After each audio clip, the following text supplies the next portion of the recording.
प्यारे विद्यार्थियों, आपकी अपनी अभिषेक दुबे की पाठशाला में आपका स्वागत है। आज हम क्लास 6 का चैप्टर 1 शुरू करने जा रहे हैं और हमारा सब्जेक्ट होगा हिस्ट्री। तो चैप्टर 1 क्या है? What, where, how and when, मतलब क्या, कहाँ, कैसे, कब। अब इस चैप्टर से क्या समझने को मिल रहा है? जब मैंने आपको basic introduction of social science पढ़ाया था, उसमें मैंने क्लियर किया था कि हिस्ट्री क्या होती है।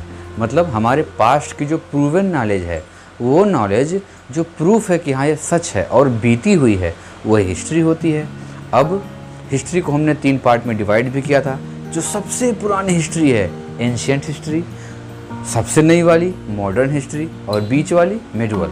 अब आपकी क्लास 6 है, तो क्लास 6 में हम एंशिएंट यानी प्राचीन इतिहास की शुरुआत करने जा रहे हैं। तो हम इस चैप्टर में केवल ये देखेंगे कि जो चीज़ें हैं वो क्या हैं, कहाँ, कैसे और कब हुई। बाकी जो आगे के चैप्टर्स आएंगे उसमें हम एक एक करके शुरुआत करेंगे कि ह्यूमन आगे कैसे आया, वो डेवलप कैसे हुआ, वो खेती करना कैसे शुरू किया, उसके बाद विलेज कैसे बने, सिटीज़ कैसे बनी, महाजनपद, जनपद, किंगडम कैसे बने, कौन कौन से एम्पायर आए।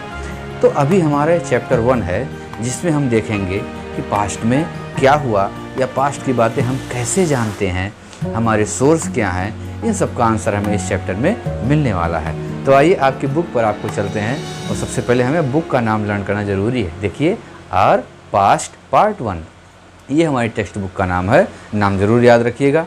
अब इसमें कुल कितने चैप्टर हैं तो देखिए 12 चैप्टर्स हैं।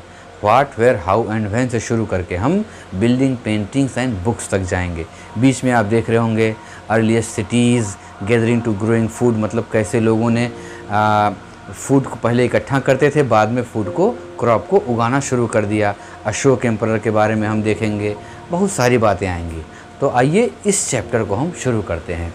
ये चैप्टर आपका शुरू होता है, इसमें एक बच्ची है रशीदा, आपकी तरह स्कूल में पढ़ती है। वो न्यूज़पेपर पढ़ रही है, फिर देखती है कि 2 दिन 4 दिन पहले, 1 साल पहले की बातें तो चलो हम जान जा रहे हैं, लेकिन जो बहुत पुरानी बातें हैं इतिहास की, उसको हम कैसे जानते हैं। उसके मन में ये क्वेश्चन आता है। आप भी ये बातें सोच सकते हैं कि आखिर बहुत सी पुरानी बातें कैसे कोई जान जाता है। तो आप जब ये चैप्टर एंड अप होने को होगा तो आपको रशीदा के क्वेश्चन का जवाब मिल जाएगा। अब आइए शुरुआत करते हैं और देखते हैं कि what can be know about the past. Past से आखिर क्या क्या जाना जा सकता है।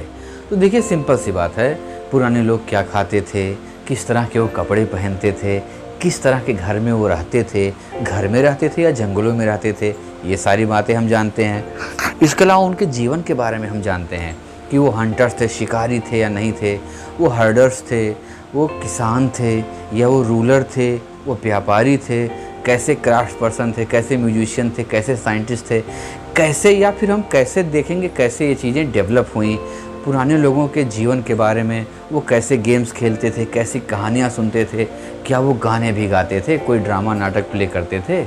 तो उनके जीवन से जुड़ी हर बातें ये हिस्ट्री, ये इतिहास हमें बताता है और हमें जानकारी इसकी मिल जाती है।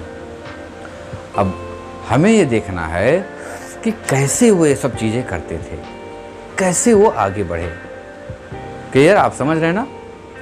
तो इन बातों को जानने के लिए हमें सबसे पहले तो ये जानना ज़रूरी है कि where did the people live. आखिर जो सबसे पुराने आदिमानव लोग थे वो भारत में कहाँ पाए गए, कहाँ रहते थे। क्योंकि जितनी भी हिस्ट्री, जितनी भी इतिहास है, वो हमारे इंसान के जीवन से जुड़ा है, हमारी सभ्यता से जुड़ा है। तो हमें ये जानना ज़रूरी है कि पीपल कहाँ रहते थे। तो देखिए, इसका आंसर आपकी बुक में ही मिला है। एक मैप आपकी बुक में है, वो मैप मैं आपके सामने लेकर आया हूँ। इस मैप को आप बनाइएगा और जितनी पॉइंट्स इस चैप्टर में आ रहे हैं उसको उस पर शो करिएगा। क्यों? क्योंकि एग्ज़ाम में आपसे मैप वर्क पूछा जाता है। अब आप क्लास 6 में हो गए हैं, बड़े हो गए हैं। तो देखिए, नर्मदा रिवर आपको दिख रही है, एक रेड बॉक्स है और ब्लैक एरो मैंने लगा दिया है।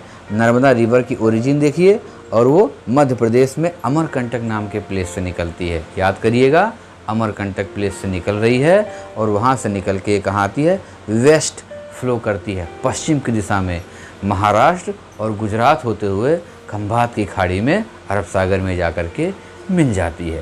तो इतनी जानकारी आपकी नर्मदा के लिए। अब क्वेश्चन कि मैंने नर्मदा क्यों बताया, तो देखिए, people lived along the banks of Narmada river for several hundred thousand years। बहुत सालों पहले, बहुत दिनों तक पीपल कहाँ रहते थे? इसी नर्मदा नदी के बैंक के किनारे रहते थे। अब आप सोचेंगे कि वो उसके पास क्यों रहते थे? देखिए, तो हमारे जीवन के लिए सबसे ज़रूरी क्या है? भोजन, पानी और हवा। हवा तो हर जगह है, हवा मिल जाती थी। पानी के लिए उनको क्या चाहिए? कोई रिवर चाहिए, सोर्स ऑफ वाटर चाहिए, तो वहाँ रहते थे। अब वहाँ से क्या फ़ायदा था? उनको खाने के लिए मछलियाँ मिल जाती थीं, पीने के लिए पानी मिल जाता था। रिवर के किनारे ढेर सारे जानवर भी तो आते हैं अपनी प्यास बुझाने के लिए, तो वो अच्छे से शिकार कर सकते थे। तो बहुत सारी चीज़ों के नाते वो यहीं पर रहते थे। अब इन पीपल का, इन लोगों का काम क्या था? क्या आज की तरह ये भी हमारी तरह स्कूलिंग करते थे, जॉब करते थे? नहीं। देखिए, पॉइंट वाइज आपको काम मिल जाएगा। दे वेयर स्किल्स गैदरर। वो गैदरर थे, मतलब चीज़ों को इकट्ठा करते थे और बहुत ही चतुराई पूर्ण इकट्ठा करते थे। अपने समय की चीज़ों को इकट्ठा कर लेते। जैसे आप देखें चींटियाँ, वो छोटे छोटे बीन कर लेके जाती हैं, रखती हैं। क्यों? फ्यूचर के लिए। बारिश आ जाएगी, क्या हो जाएगा, तो वो स्टोर करती हैं। ऐसे ये पुराने लोग जो अर्लीस्ट पीपल थे, ये चीज़ों को इकट्ठा करते थे। बारिश आने वाली तो इकट्ठा करके रख लो। कहीं केव बना कर ये रहते थे, आपने पहले सुना होगा। जंगलों में रहते थे, पेड़ों पर रहते थे।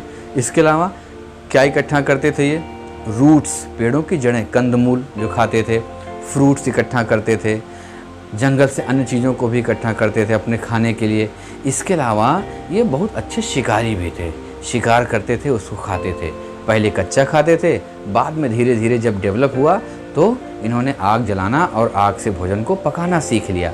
अब आप सोच रहे हो कब सीख लिया, कैसे सीख लिया? तो वेट करिए ना आपने नेक्स्ट चैप्टर का, उसमें आपको मिलेगा। मीज़ोलिथिक, नियोलिथिक, सबसे पहला वाला पैलियोलिथिक, ये एज है। हम इसमें समझेंगे कैसे कैसे ह्यूमन धीरे धीरे डेवलप हुआ, वो अगले चैप्टर की बात है। अभी बेसिक चीज़ें जानिए। अब आइए, हमने ये जान लिया कि आदमी रहता कहाँ था। अब ये आइए देख लें कि सबसे पहले उसने क्रॉप्स, फसल कहाँ पर उगाई। तो फिर एक बार मैप पर को देखिए, रेड एरो वहाँ पर लगा है और आपको दो हिल्स दिख रही हैं, सुलेमान हिल्स और कीर्तहार हिल्स। ये आपके नॉर्थ वेस्ट साइड में पड़ती हैं। आप जानते हैं ना, नॉर्थ, साउथ, ईस्ट और वेस्ट। तो नॉर्थ और वेस्ट के बीच में जो साइड हमारा हो गया, नॉर्थ और वेस्ट के बीच का जो साइड है वो नॉर्थ वेस्ट हो गया। अब इसी नॉर्थ वेस्ट साइड में सुलेमान और कीर्तहार पहाड़ियाँ पाई जाती हैं। यहीं पर सबसे पहले, आज से आप स्टूडेंट्स आप यकीन करना सीखिए, 8000 ईयर्स अगो, 8000 साल पहले यहीं पर सबसे पहले इंसान ने खेती करना शुरू किया। और वो क्या था? वीट एंड बार्ले, गेहूं और जौ।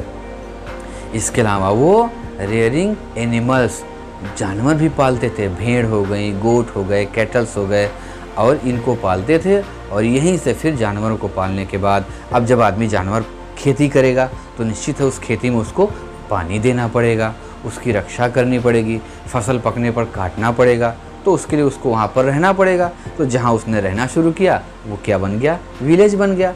ये सारी बातें भी हम नेक्स्ट चैप्टर में अच्छे से डिस्कस करेंगे। अभी ये केवल हमें एक इंट्रोडक्शन ये चैप्टर हमारा करा रहा है। अब ये गांव में भी रहने लगे, इतनी बातें हो गई। अब आप देखिए, थोड़ा सा आप आइए नॉर्थ और ईस्ट एरिया में, नॉर्थ ईस्ट एरिया में आइए और आपको सेंट्रल एरिया में मिले चलते हैं। अब यहाँ क्यों ले चल रहे हैं? देखिए, जो एग्रीकल्चर के और दूसरे इम्पॉर्टेंट एरिया थे वो आपके विंध्य एरिया था। विंध्य आपको दिख रहा है, एरो लगा है, वो विंध्य क्या रेंज है, विंध्य श्रेणी है, मतलब पर्वत श्रृंखला है मिडिल भारत में, मध्य भारत में। यहाँ पर भी खेतियाँ होती थीं। इसके अलावा नॉर्थ ईस्ट में जो गारो हिल्स है, गारो हिल्स आपको शो हो रहा है। इसके अलावा ये सारी पहाड़ी जगह, यहाँ पर भी चावल की खेती होती थी। अब डिटेल में हम देखेंगे। इसके अलावा आपको मैं एक इम्पॉर्टेंट बात बताता हूँ। उत्तर प्रदेश का एक ज़िला है संत कबीर नगर, यहाँ पर लहुरा देव नामक एक स्थान है। पूरे वर्ल्ड में सबसे पुराने, सबसे पहले जो धान की खेती का प्रूफ या प्रमाण मिला है वो आपके इंडिया के यूपी के लहुरा देव से मिला है। आज से 8000 साल पहले, लगभग 8,500-9 हज़ार साल पहले सबसे पहले वर्ल्ड में अगर धान की खेती का प्रमाण मिलता है तो कहाँ मिलता है? यूपी में, आपके भारत में। तो सोचिए भारत आपका कितना महान है, तभी तो हम प्राउड से कह सकते हैं कि वी आर इंडियन। अब आपको हम ले चलते हैं फिर मैप पर। सारी मैप मैं आपको दिखा रहा हूँ। देखिए फिर मैंने रेड बॉक्स बनाया हुआ है।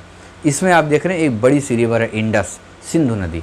इसके बाद इसकी कई ट्रिब्यूटरी हैं। अब ट्रिब्यूटरी क्या होती हैं भाई? एक मेन रिवर हो गई, मेन रोड। अब मेन रोड से कई सारे छोटे छोटे सड़क निकले होते हैं। ऐसे मेन रिवर और मेन रिवर से पतली पतली जो सड़क निकली होती है, अरे सॉरी रिवर्स निकली होती हैं, उसको ट्रिब्यूटरी या सहायक नदियाँ कहते हैं। तो इंडस जो रिवर थी, सिंधु नदी, और उसकी जितनी सहायक नदियाँ थी, झेलम, चिनाब, रावी, यहाँ पर एक बहुत बड़ी सभ्यता डेवलप हुई थी। उसका नाम है इंडस सिविलाइजेशन। और आपको जानकर आश्चर्य होगा, आज से 5000 ईयर्स अगो, 5000 साल पहले यहाँ पर बहुत अच्छे अच्छे शहर थे। तो मतलब इंडस और इसकी ट्रिब्यूटरी में यहाँ पर आपको लिखा 4700 ईयर अगो, तो लगभग 5000 हो गया। यहाँ पर शहर बनना शुरू हो गए थे, एकदम डेवलप सिटी। स्टूडेंट्स, हर घर में किचन होता था, बाथरूम होता था, लैट्रिन होता था, इसके अलावा नालियाँ होती थी, ड्रेन सिस्टम, और वो पत्थर से ढके हुए होते थे। वेल फिनिश्ड सिटी यहाँ पर थी। साथ ही साथ और कुछ भी शहर बनने लगे थे। गंगा रिवर आप जानते हैं, गंगा और इसकी जो ट्रिब्यूटरी हैं जैसे सोन है, यहाँ पर भी बहुत सारे शहर बने और लगभग 2500 साल पहले ही यहाँ पर शहर बन गए थे। आप देखेंगे, आगे पढ़ेंगे। अशोक का नाम तो आप सबने सुना होगा। मगध, बिहार में, आज के बिहार में मगध नाम का प्लेस पड़ता है। इसी मगध में अशोक जैसा पावरफुल रूलर था और उसने बहुत बड़े किंगडम की स्थापना भी की थी। तो इस तरीके से हम देख रहे हैं कि कहाँ और कब चीज़ें हुई थी।